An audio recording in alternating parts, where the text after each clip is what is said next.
The morning call begins right now. The abduction of Tanzania's Mohammed Dewji and Africa's youngest billionaire is raising concerns about the safety of individuals and the general security situation across the continent. The motive behind his abduction is still unknown, though it is highly suspected to be a ransom kidnapping. He was kidnapped on Thursday morning in the capital, Dar es Salaam, after his early morning workout at around 6:30 a.m. local time, and his whereabouts are still unknown. Security officials indicate the 43-year-old was kidnapped by masked gunmen believed to be foreign nationals at a luxury hotel gymnasium where he'd been working out. So this kind of incident is quite unprecedented in Tanzania, but in the rest of the continent, indeed, similar cases of billionaire kidnappings have occurred, mainly in South Africa, Nigeria, but also in Mozambique. Mohammed Dewji is, according to data from the Tanzanian newspaper The Citizen, the sixth billionaire to have been kidnapped on the African continent in 2018.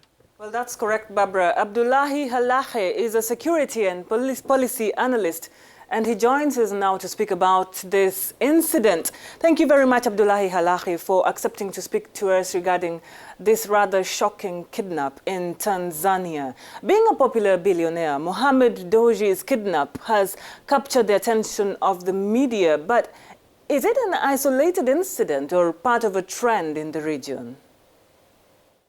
Most arrest obviously is an isolated incident in Tanzania, but that is again is a comparative look at, countries in the region, for instance, Nairobi, or even, across Africa, whether you're speaking about Lagos or you're speaking about Pretoria, or particularly Joburg.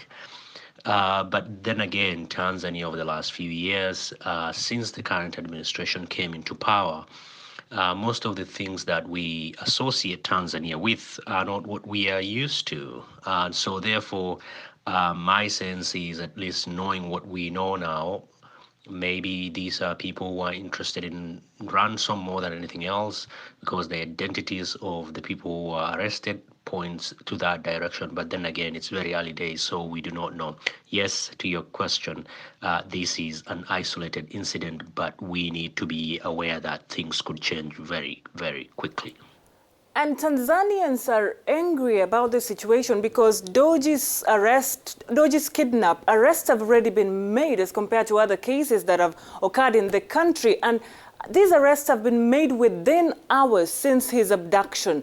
Can this anger of the Tanzanian population be justified? Yes, Tanzanians could feel that, most kidnappers were arrested very quickly. But we have to be aware that apart from just being, a billionaire, Mo also served as a member of parliament. So therefore, obviously he has people within the government that could move very quickly to get things done than maybe if it was a journalist or someone else who we've seen over the last few weeks or months, who've been arrested, who've disappeared, and nobody knows their whereabouts. I wouldn't characterize as anger, but rather, just another demonstration that if you're wealthy, if you're known, then things can go your way. And that again is something that we can see practically everywhere around. But I wouldn't say it's an anger but rather, frustration that the system doesn't really equitably serve everyone. But I think his arrest should be a wake-up call to many, because the information that we so far know that he went to the gym alone, he drove himself alone, but such an incident really, Dar es Salaam means, it's an abode of peace. So if that, maybe it's not as peaceful as we are accustomed to. And the kidnap scenario is similar to many such cases around the continent. How can governments ensure that the security of all citizens is guaranteed? The question around security is a fairly significant question, right? It's a question that everybody should be aware of.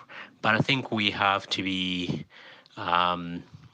aware as well that there are multiple issues that are linked to security, and security can fall in various categories. You know, in some of the informal settlement areas in Joburg or even in Nairobi, people, the level of security is obviously different for different reasons compared to when it's in central business district.